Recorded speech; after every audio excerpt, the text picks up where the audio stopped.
Welcome to the AP Effect, the podcast, the podcast, the podcast, the podcast. Hey everyone, I'm Kanaya. What's up, y'all? It's Shalia. Hey guys, it's Kaylin, and welcome back to the 11th episode of the AP Effect. So today's topic is going to be police brutality. So first, let's just slide into what's trending. And coincidentally, what's trending is a police brutality type of topic about Daunte Wright. Do any of you know what's going on with that and want to explain it? I don't know the details of the case, so. Yeah, I'm going to be honest.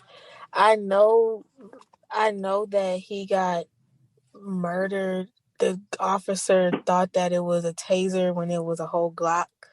But I haven't really been paying attention to it because I just have been keeping myself away from the trauma at this point. So seeing another black man die. Right, I understand. So I have seen, I've come across a couple of things. So it was a traffic stop. It was a traffic stop. He got pulled over because he had an air freshener hanging from his window, and apparently that was the reason why he got pulled over. But it was said that he had outstanding warrants for a misdemeanor, and that's all I know. And that she, quote unquote, she mistook her gun for a taser, and that's all of the information that I've seen on it myself. But I definitely plan on looking more into it. Another topic that's kind of trending at the moment is the George Floyd murder trial. Do any of you know any more information on that?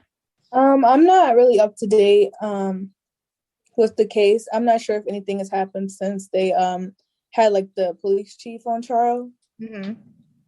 And he testified against him. I'm not sure what happened after that or if anything has happened, but that's the last thing that I heard. Okay. I really have not been looking into it, y'all. I'm not gonna lie to you. I just know what I've heard and stuff that I've seen on social media, but I really just cut myself off from watching those things because it's another it's ongoing. It's no point to keep putting effort into it if nobody's gonna do what they need to do to stop it. So I stopped looking at it. I wouldn't say there's no point in putting effort into it, but I definitely... When I say that, I'm not saying put effort into fighting for the cause. I'm saying me personally watching the trauma, his murder is basically recorded and on social media floating around. And then George Floyd's trial, it's a national case. And it's just so was Trayvon's, so was Eric's. It's when is it going to be enough? That's just how I personally feel about it. I get it. I haven't been keeping up with the trial either, simply because I feel like there's nothing else to look into. All the evidence, it's there. They're just, I feel like at this point, they're kind of just pinning stuff on a man who can't speak for himself because he's dead, Right. And it's literally right there in your face. What is the trial being held so long for? Why are you interrogating all these people? They say that everybody has a right to a trial, but George Floyd didn't get a trial. He was killed on spot in cold blood. Literally, you see it right there. The coroner has even said that was a it's just what are we still investigating at this point? Why are we still talking to people? It's clear as day in your face. But I think that they're getting ready to come to a decision in the George Floyd case, and apparently they're coming to a decision sometime this week. But in Minnesota, everybody's been boarding up the stores and stuff, preparing for the riot. And that should let you know right there that it's not, if this doesn't turn out in the way that it's supposed to morally, it's what do you do? Because you can't keep giving people money to suffice for somebody losing their life, somebody losing their loved one. You can't keep doing that. They gave the Mm-hmm. family, I believe, $27 million, but it's like, what is that for life? You know, you can never get that person back. And they've been like calling in the troops and stuff, preparing for this, and it's like, But I don't know what more evidence you need other than a video. You know, right. that's but like the most concrete evidence there is. But or people, one of them. they're very judgmental when the families accept settlement money, and it's like I understand why they do it though. They just want it to be over, you know, because things like this they're very dragged out, and the family they're not getting any peace by it, you know, and it's like they want justice, but it's just like dragging it out like that. It's not doing anything, you know. So I do understand why they accept the money though. I just wanted to say that. But another thing like this is like Kim Potter, the woman who killed Dante Wright, her house is on 24/7 surveillance. Her house has been gated up, you know, and it's like, what does she need protecting for? Like I understand what they're doing, but it's just like that's not right. And then she resigned as soon as she killed him. Yeah, because she knew that she was going to get fired. Like she resigned as soon as that happened, immediately. Not only did she resign, but her police chief resigned as well. And then they said that Dante Wright's aunt reveals that George Floyd's girlfriend was Dante's teacher. That stuff, y'all, that is not by coincidence. No, it's not. That it's not by coincidence at all. They try to set an example. It's like, it makes me sick to my stomach. It's not by coincidence that connection is there. That's all I'm gonna say about it. Like, yeah, definitely. But you know what else? They try to blame it on like lack of training and stuff, and it's just like, well, that's your fault. She had 25 years of training. How lack can you be? Isn't she like a veteran? Yes. She's a veteran. She's trained. She's trained. Knows. She's a veteran, and she spent 26 years on the police force. So wait, quick question. They only charged her with manslaughter. Quick question. Like, is it illegal to have something in your rearview mirror? Are you not supposed to do that? So it's not illegal, but they say that you shouldn't if it's like big enough to impair your eyesight of like what's in front of you. You shouldn't have it, but it's not illegal. Because I have like the little tassels, like the graduation tassels. Yeah, I have mine too. So like this situation kind of scared me to take my decorations down in my car, and my mom had an air freshener in her window. I told her to take it down because like you at this point you just never know. People getting killed over traffic stops. It's the same thing that happened with Sandra Bland. Same thing. That just said. And you know, every time I hear her name, it sends chills down my back. Literally, Kaylin, like it. Oh my gosh, that her murder literally sent. Oh my gosh, because they did everything in their power to try and cover that up, but it didn't work because none of that stuff makes sense. First of all, her mugshot alone. Yes. Yeah. And then to realize, like after the fact, like when the protests and stuff were going on last summer, and they released videos of her, you know, and I'm just not realizing that she was an activist. Did you guys know that? Yeah. I didn't know she was an activist until last summer. That's why, y'all, when we went out to protest, when we went out that day, that's why we had to make sure that we was covered. We made sure we had on all black. There was nothing that they can identify us by, because they see you actively fighting against what they're trying to do.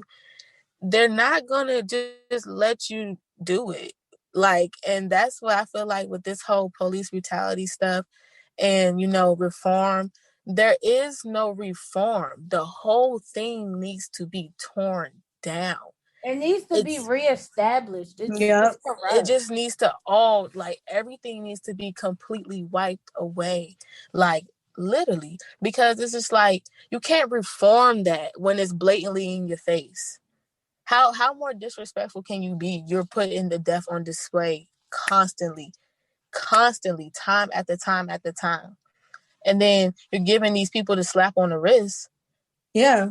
And then doing it again. Right. And then it's like when you say like the police officers with their house, being on 24/7 surveillance and like them having so much protection, it's like, okay, but who's really the victim here? Who's really the murderer? Like I don't get it, because it seems like the situations are it seems like it's being swapped, if you know what I mean. Like who really committed the crime? Because they're getting way more protection than if somebody were to just, you know what I mean? If like it would have just be murder. And but it's just like they're protecting the woman who killed him, but what about his family? Right. What are they doing for them? What are they doing for them? Nothing. But what specific steps will you take to root out systemic racism in our city's police force and to make sure there is zero tolerance for cops who express or act on racist sentiments? I would say more training, because I think they have to train for I think somebody was saying, I can't remember the exact amount of hours, but I know it's some 13 to 19 weeks that the police officers have to undergo training. Right. And they said that a barber has to get more hours in training than a police officer. And if you were to require more training and more education, then it will be less bad apples, because the people that want to be there are actually going to take the time out to be there, right, versus people that just want to have that power. You know what I mean? Mm-hmm. I feel like how much more training can you freaking get? That's how I feel. No, but Shirley is right. It's not even, training specifically, I see what you mean, but schooling, they definitely need to, because I'm not going to sit here and say they're doing the same thing as a lawyer, but a lot of the police officers out here don't even know the laws that they're supposed to be enforcing. It's a power thing. And I was watching this documentary on Netflix, and I forgot what it was called, but it was basically talking about how only certain types of people, you have to have this characteristic about yourself that, okay, let me put it in this way. So for instance, if you're someone who grew up that got bullied and stuff, that always felt like, they were never heard and, they were powerless. When you get older, you're going to look for a job that you can, have that power, you can feel strong and stuff. And then you can mistreat people because deep down, that's how you felt like when you were younger, it's certain people that go after jobs like that. Certain people that, don't get me wrong, some people actually do want to help. Some people are there to, try and make things better. But other people, there's good apples and there's bad apples in everything that you do. So some people are just there because of the power that you get and the thrill that they get when they're doing their job, Yeah. I feel like, one thing I definitely feel would help is putting people who come from a certain area in that area if they apply to work in the police force. You can't put somebody who grew up in Beverly Hills and Compton. Yeah, right. That's another thing. I agree. And there need to be specific people responding to specific calls. So some people, they'll call the police to kind of get somebody to de-escalate a mental health situation, right? That happens a lot. They need to have specific people trained for that and not just send somebody out with a gun to de-escalate a mental health issue, because that's how people die. A lot of people don't understand that there are ways to de-escalate a situation like that without having to use excessive force. Yep. And Kaylin, just piggybacking off of what you just said, I had seen this post on social media, and it was of this boy, and he had got, I can't remember his name right now. I don't even know if I could find the post, but the boy, he was shot by the police, and he had autism, and all because they didn't know how to handle the situation. People should be trained to. Yeah, but that's what I'm saying. People don't understand. Black people can suffer from mental illness as well. Black people can suffer through the same things that white people suffer from. White people are not, they'll say, they won't even say that they have a mental illness. Oh, they're just having a bad day. And then they'll go with a slap on the wrist. Come on now. First of all, it's a joke, bro. Like, Yeah. at this point, I just feel disrespected by it because it's such a joke. Like, it's like they really just don't think that we equate to nothing. And it's just like, I'm a whole human being, one. And then Right. on top of that, you know that I'm superior than you. You know that you really derive from me, for real, for real. So it's just like, why? I just feel like it's a joke at this point. Like, But all I'm saying is, like, they need to have specific departments to respond to specific situations. They can't have this broad spectrum of police going to handle situations they know nothing about. And they, like I said earlier, they need to put people who come from a specific area in that area to work, because they know what's going on around there. They know that area. Because but yeah, if you put somebody who grew up in Beverly Hills and Compton, they're not going to know what to expect. They're going to get scared or something like that, and they're going to make a mistake. First of all, you shouldn't have a white cop in a predominantly black or predominantly multicultural neighborhood in general, because they don't have the same experience. Right. Put the white cops where the white people are. And it's not even that you want it to be segregated, because you do have the good apples in with the bad. You really do. But it's just like, you can't, like what Kaylin's saying, you can't be putting somebody that doesn't have the same experience as the other person in the territory where there's authority. You can't do that. Yeah. Because people take authority and run with it. Definitely. I think there should be a rule, like, saying that you got to be like, you have to work within like a certain, mile radius within your house. You know what I mean? Within your address. Definitely. Because it's just unfair. I don't know. I don't even know where to start when it comes to unpacking that, just because, like, the history of policing and stuff like that, like, it's rooted in, like, slavery, and the runaway slave patrol was once police officers. So, like, you know where it comes from, like, where the racial profiling and all these things come from. So I don't even know where to start. But that's what I'm saying. That's why I feel like it needs to be abolished. Like, it all just needs to be torn down. No more retraining. No more nothing. The whole system needs to be torn down, because it's already built on a racist platform. That's just how I feel.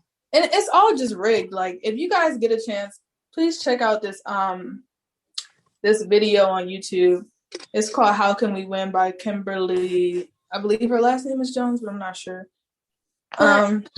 Oh, go ahead.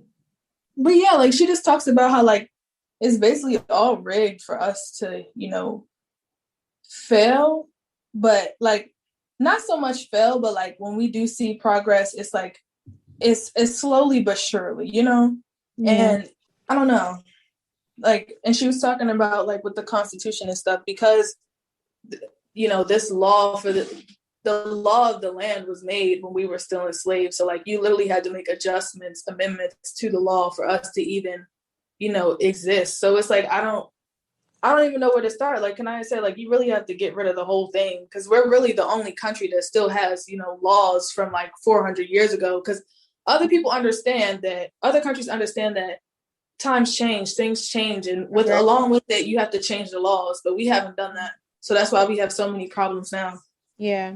What specific steps will you take to help make sure officer-involved shootings and use of force cases are reviewed by a civilian review board that is just and fair? I would say having more of a severe punishment and not just a slap on the wrist. Because a lot of these officers, let's be real, like, they get away with it. And if they don't, I remember this one guy, he had injured a black man, and he was injured. He was paralyzed from the waist down, and this happened while his kids were in the car, right? And he was on trial for it and everything, but he got a slap on the wrist, and now he's back working in the police force. So, like, you have situations like that all the time where these officers just get away with it, But it's kind of crazy because it's like officers, they get away with doing this in their own country, but like if the military were to do it somewhere else, like wherever the war is at or whatever, they get penalized for like a war crime and they can go to jail for that kind of stuff. But we don't have any penalty when officers do it to us, you know? Right. Like it's no punishment. Yeah. It's bullcrap, in my humble opinion. Honestly,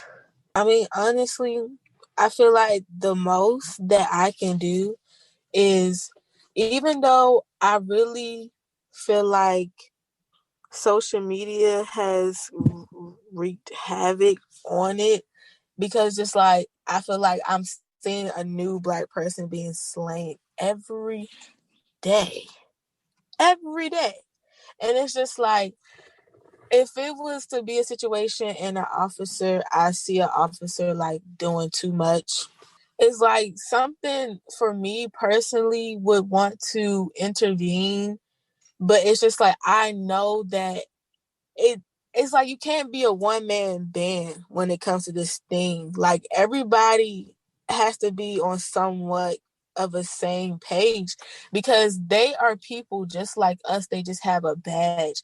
All these people that we're following rules for are the same human beings. They just feel like they have some higher authority because they have a little bit more status, but at the end of the day, it's like me. So it's just like it's like I would want to intervene, you know what I'm saying, do the thing where it's like not really be a hero, but because it's just like the most you see is people bring out their phone and they're yelling because they're too scared to take a step or do anything because they're scared that they're going to die. And so It's just like, what do you really do when it's a situation where somebody's life is at stake? And if you want to step in and do something, you risk your life, but all you have is your phone to record. You know what I'm saying? Mm-hmm. Like, what do you do? I feel like that's how we got to like, okay, I feel like first of all, a lot of this came from social media, because we're on TikTok, we're on Instagram, we're on all these things, and we're scrolling. We see something, that's so, traumatic, so, shaking, moving to us, but we can't even like react to it because we done already scrolled on to the next thing, We see it's definitely desensitizing. Yeah, and it's like we become numb, and like we're so worried about how we're gonna keep ourselves straight, how we're gonna keep ourselves alive, that we don't even have time to like worry about yes. It's like simple humanity. Like, we're not even simply caring about each other, in my opinion. Like, it's just like, I don't know, because people think about themselves first before they think about the next person. Yeah. And so it's just like, what do you do? Like, really think about it, y'all. If y'all was in this situation and you seen that a police was brutally doing something excessively to a person of color, and there's a tension, but nobody, you know what I'm saying, nobody stepping in, and like, what would you do? Do you pull out your phone like everybody else and record and not do nothing, or do you fight back? I feel like honestly, I feel like there's nothing that one individual person can do, like you said earlier, because you're right. We are scared, because me personally, if I seen that happening, I would be angry. I would scream, but I wouldn't intervene, because it's just like, then we would both be dead, Right. And it's crazy to me that they always say they scared, right? But you're the one with the gun, you know? Exactly. You're the one with the gun. Not even just that. And then it kills me when they say, "Oh yeah, be calm," and you just tackle me to the ground. Right. But wait, not even just that. It's like, okay, I'm here to report what I saw. Like, I'm here as a witness, but it's just like, I'm scared to be a witness, because y'all are gonna do everything you can to cover for this man. Yeah.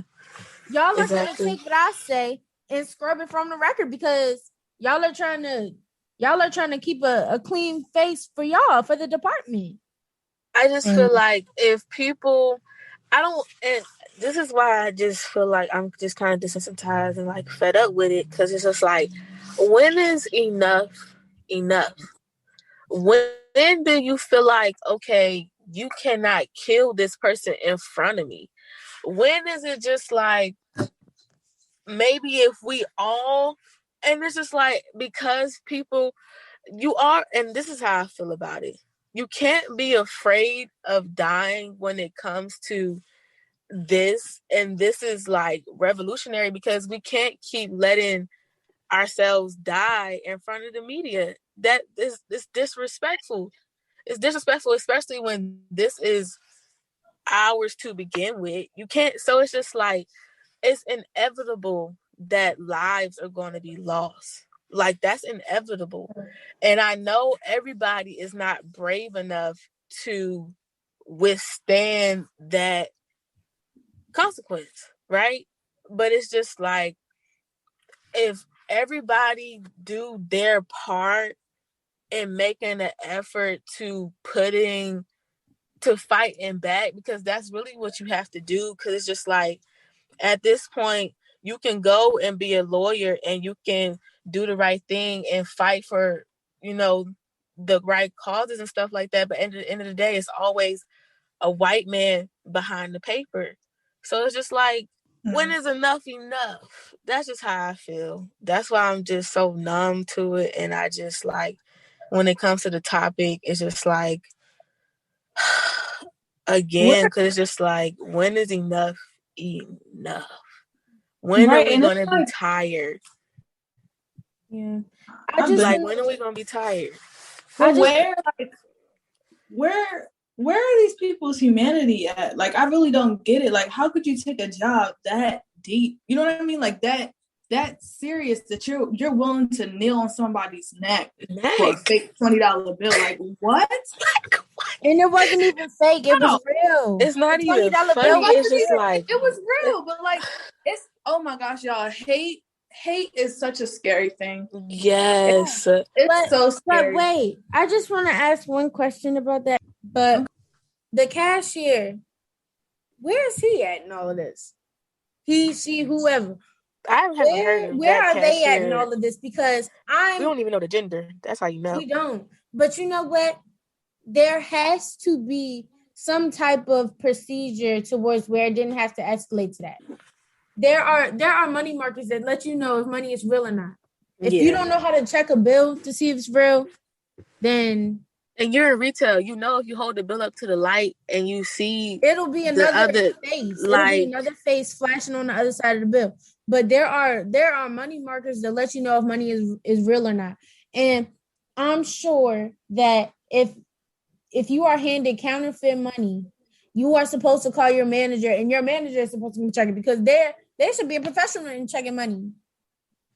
Yeah, I know this may be a little bit out there, but a lot of the time, like, when I see stuff that just doesn't sit right with me, like, certain stuff just does not sit right with me. And it's not that I could, I could try to help, but it's just crazy to me that people can have $1 billion and other people can have nothing. People could be out here laying on the concrete floor and you could walk right past them and not do anything. Like, it's crazy. Oh, like, and it's just like, what? Like, and it's like this whole thing where it's like capitalism, right? And then it's like you have the whole pyramid of the hierarchy, and you have the poor people, then you have the middle class, and then the subcategories in that, whatever. It's just like, bruh, if you got all this money in your account, right, and you're not doing nothing with that money, and you can walk past somebody that is on the street, cold, shivering, starving, the whole nines, how do you feel as a person? Like, it's just like, dang, like, just the humanity. How do you feel as a person knowing that you're sitting, and I get working hard for your money, and I get that, but that doesn't mean that you work so hard that you become greedy. You don't work so hard that you become greedy. And that's the problem with people. They start getting money and they get greedy when literally, if you have enough to sustain what you feel, if you feel happy, success, I feel like personally success should go off of feeling. If you feel happy with what you have, be content in that. But money causes greed, in my opinion. I agree. It's just so, I don't know, like it's just so powerful, but like in the wrong ways, like greed, hate, money, like all that. Oh my gosh, envy. It just doesn't sit right with me at all. Like I don't get it. Like sometimes I really question, like we're really all for ourselves at the end of the day. I just want to kind of circle back to the question. I feel like the only way to really like cause change is for the allies who do have privilege to use it they have to use it properly. And since this is a so-called government that is here to serve us, we need to pressure them. And we need to I believe that we can suggest new laws. It just needs to get through like the Senate and all of that and Congress and stuff, right? It just needs to get through that whole process. It's a long process, but if it works, it definitely needs to be done. So change can't happen. It's just definitely going to take time. And through education and awareness. How much time do you have on your hands? Because just like there's no telling, but that's the thing. I know for a fact that it's not gonna happen in my lifetime. It's not gonna happen anytime soon. I know it's not gonna happen in my lifetime. Right. I do. But just think about it though. The anger from past generations has fallen upon us. And look how reckless this generation is when it comes to trying to make a change. Yeah. Look at the pressure that we have put on the government to make things happen. So just if we're like this, just imagine the next generation when they get But listen, like, I mean, yes, I agree. I definitely agree. When you think about it, honestly, the politicians that's in office, like, think about our president, for example, President Biden, right? It's like we had to pick the greater of two evils, which is always the case. It's always the case. And it's just like, I feel like other countries literally take us as a whole joke. I know they do. Oh, no, like, yeah, I know America is definitely the biggest joke. Like, I know other countries take us as an entire joke because it's like our government is laughable. Like, it's just like you rather give somebody the death penalty instead of rehabilitation or, well, not even take, because some people do deserve the death penalty, but that's going off topic. It's just like when it comes to police, if we want to talk about quote unquote reform, it's just like when it comes to prison systems, which is a booming business, multi-million-dollar corporation, it's just like you have to rehabilitate. Most of those people that are in there because of some type of trauma that they experienced that caused them to go down the path that they went, or they're part that's of what's supposed to be happening in jails and prisons and stuff. They're supposed to be I really think that's what's supposed to be happening. That's what happens in other countries. They try to get them back. That's what's supposed to be happening, but it's not. Instead of giving them treatments and therapy and rehab, they're giving them punishments and they're torturing them in there. But they also do that so that that cycle continues, because once you're a felon, it's not many jobs that you can get when you're back out of jail. Back from out of jail. So then you're going to end up back on the street because you can't get no job. And if you do get a job, then it's going to be barely, enough to live off of. So you end up back on the street, and then let's say you get caught, then you end up back, in the system, and they're profiting off you again. So it's a cycle. It is a cycle. And some people do happen to get out of that cycle. It's some people that, have caught felonies and were able to And we can get into like with media, like the industry, the music industry. Most of the I people, was about to say it's very glorified in music. yeah, most of the rappers in the music industry are literally felons. Majority of them are felons, and so it's just like when you put glitz and glam on top of it, it's okay. Not even just that though, but in the music that they make, they kind of push the narrative like, oh, if you're not doing this, then you're a punk. You're not a real man. Da da da. If you can't survive jail, then you're not a real man. You know, that kind of stuff. And it's just like, well, nobody wants to be there. Nobody wants to be there, sir. That stuff, oh my goodness, that is inhumane. Like, I don't know how. Oh my God, I couldn't imagine being in jail because like when I was in animals quarantine and I couldn't go outside, oh my God, like the worst time of my life. When I was in quarantine, oh my gosh, we couldn't go outside. You was in quarantine. Yes, I was on lock up. Oh my God, and that I couldn't imagine being in that kind of situation for like 40 years, to where I couldn't even look out the window because like they have a window, but it's like you can't see through the window. Small. It's very small. It's small and it has bars on it. And it has bars on it. But it doesn't. You can't see through it. Like it's not like you can see blurbs of things, but you can't really see it. I see it on TikTok.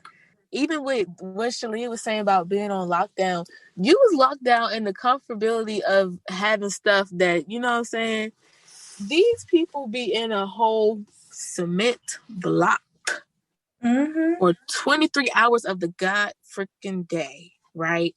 It's just like, how is somebody supposed to get out and do something differently if you don't give them the tools to be productive while they're just sitting there idle?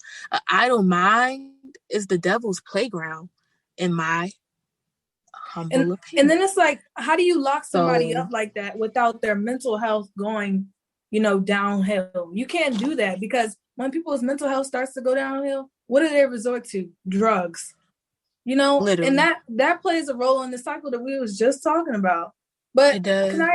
I wanted to say something about something that you said earlier about like in different countries. So I know that in certain countries, I know Costa Rica, like their police officers, they have no guns. Nobody has guns. They don't have a military. They don't have any of that. And it's not that these things aren't possible. Like we could get to that. It's going to take some time and it's going to take a lot of like rebellion because, like we have the right to bear arms and stuff like that. But is that right? Important enough towards where you're risking all these lives? Like, do you know how many people have lost their lives to gun violence? Right. I in my geography class, I recently found out about this country that I had no idea exists. It's called Bhutan, I think that's how you say it. And it's like it's very small and they are a very peaceful country. They have more Buddhist monks than they do military men. That should say a lot. So in the assignment that I had to do, they spoke on how they started to bring television into the country and stuff like that. They were the last country to have television. And they said a lot of the people who lived there said that they were better off without it because it was a distraction and it kind of introduced the idea of violence to their country and to like their kids and stuff. And they said watching the rest of the world, it's terrible. And it is. I just wanted to throw that in there since we were kind of talking about like peaceful places on earth. But yeah. So the last that was dope, Kay, because like we, certain like most of us have never gone like outside of the country, so we think that all the stuff that we're going through is perfectly normal. So when we see like police brutality and this type of stuff, like it's normal to us, or like we're numb to it. Not saying that we shouldn't react to it or anything, but like we see this all the time. So when we have to understand that it does happen in certain countries, but it doesn't happen everywhere, Yeah. Like, they literally have more Buddhist monks than they do military men.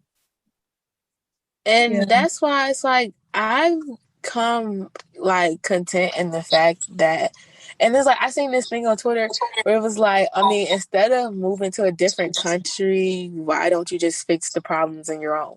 And it's just like, yeah. It's like in other countries, most of the things that we worry about in America are not even relevant. Like, and it's just like if you get everybody on one accord, then things could move towards a positive direction. But and you're gonna always have the evil in the mix. I was about to say, there's the thing, because there's always going to be that group of people who are still not willing to see the other side. And I can't stand that. I can't stand that, because it's like, if I'm sitting here willing to listen to what you have to say and I'm trying to see your point of view, why can't you listen to mine? You know? So, you know what I think? Another thing to add to what you guys are saying, I think that, like, when it comes to Black Lives Matter movement, when it comes to talking about history and like the role that Black people have had to play, and just anything, white people think that it's up for debate. It's not up for debate. It happened. You know, debate. Yeah, it's not a debate, hon. Look at the history books. You know what though? I don't, as much as I hate to say it, I have to. I see a lot of Black people turning their backs on the Black Lives Matter movement because they don't know what it actually is. So, like, I saw on Instagram, Safari was like, "Oh, Black Lives only matter when it's a cop killing a Black person." But what? So the movement is literally specifically for, like, if you look it up, the Black Lives Matter movement is targeted towards, fixing systemic racism and dismantling white supremacy. So, which includes everything. White supremacy alone should let you know it means everything. Yeah, but what I'm saying is, we don't know the person who killed this little girl. I think she got shot in the McDonald's drive-thru, but we don't know who it was who killed this little girl. We don't know if it was racially motivated. We don't know any of that. But whoever it is, at the end of the day, once they're caught, they're going to get charged. But not only that, though. So it's different. That's all I'm saying. People it definitely. I feel like it's definitely different. But even with, like, I feel like it's the same thing, because when you say white supremacy, it buckles down. It buckled down to so many things, because when it comes to guns and stuff like that, who do you think is getting these guns on these streets? Yeah. You can't get past no border. You can't get past no border control. You can't get past a government official. Like, you can't do that without no type of authority. So when they say white supremacy, that includes everything. That includes people having guns just laying around to post on social media because they feel like flexing. That includes all that, because it's just like, if you don't have the guns pushing out on the street, then nobody will have anything to shoot and kill with. So, Kanaya, when you said that, you were just saying like, because where do these guns come from? Because like a lot of the time, like, my boyfriend's from Chicago, and he said that a lot of the time people just find guns like laying around. That's what I'm saying, like in the alley and stuff. So like, who's putting these guns here? You know, for a kid to find. I feel like personally, when I see videos of police officer planting guns everywhere, it's on purpose. It's literally on purpose. If you put somebody in an area where they don't have anything to do, anything productive, and then on top of that, you put them in an area where everyone's closed up on each other, so there's agitation, and then on top of that, you throw drugs, you throw guns in the mix, that's going to create money. Money creates greed and envy, and then there's murder, 100%. And then it's just like, it becomes a cycle because it's on purpose. If you don't have these guns if you make it to where nobody can own a gun, guess what? Nobody can have a gun. And if you get that bad person out the mix that does feel like they can sneak and do it, you give them the type of what's the consequence that makes an example of them. You show them like I'm not playing, because just like it's just common sense. I feel like if these police officers don't have guns, the civilians don't have guns, then all we got is our hands and our fists at this point. And just like at the protest, I remember saying, without that badge, I said something else, but basically I was on the lines of, without that badge, you're the same person as I am. If you didn't have that gun, you would have the same, we would have to see who's stronger than who. So it's just like, if they don't have it, then maybe they would actually do the reforming of being a police and actually doing the right things that's supposed to be done in communities. Yeah, it's definitely a power thing. It's a power thing for sure, because in this country, we get guns, we start waving it around, we start posting pictures, we're big and bad, this, that, and the third. Like, I don't get it. If nobody had it, think about how, low crime rates would be in this country, Yeah. If nobody had guns, Okay. I don't even know where to start. Okay. Or if you did like mental background checks, thorough mental background checks, like, you can't just be giving anybody a pistol. Like, but sometimes it don't even be about mental health. Sometimes people just do things because they just want to do it. Sometimes people do it just because, But do it because of jealousy. Do it because. Oh, yeah. But at the same time, it's like, it gotta be a mental thing, because I couldn't go out here and kill somebody off the strength of me just jealous of what they have. If I had to defend myself and I was in a life or death situation, oh yeah, if it's you or me, it's gonna be you. But it's just like, I'm not gonna go out and go murder somebody because I'm mad and I'm jealous. Like, I feel like that's a mental thing. I don't know, because it's just like, dang, you can have that much hate in your heart that you go take somebody from their family like that because they did something that you ain't like. Bro, you could have addressed how you approach. It's like that's a mental thing right there. Okay, so what it is. Okay, so what can we do to create change? I honestly think education, like, education is one of the most powerful weapons. And I truly believe that, because that's one of the only things that we can use to change the world. Because if people are educated about like the past and where these things came from, how police brutality is affecting us, how we normalize it, all these things, if everybody was educated on there, then we can start from there and begin to try to create change, try to come on the same page. But since some people aren't willing to listen, but maybe if they were taught about this kind of stuff at a younger age, instead of like it kind of being normalized, then we can start to create change, I feel like education definitely is a powerful tool. Okay. So I'm going to close it out with a quote. That's not a chip on my shoulder. That's your foot on my neck. Malcolm X. Wow. Very powerful. Thank you for that quote, Shalia. Yeah, I'm going to let y'all sit with that one. Okay, so that's all for this episode. I want to thank everybody for tuning in. And we are the APF.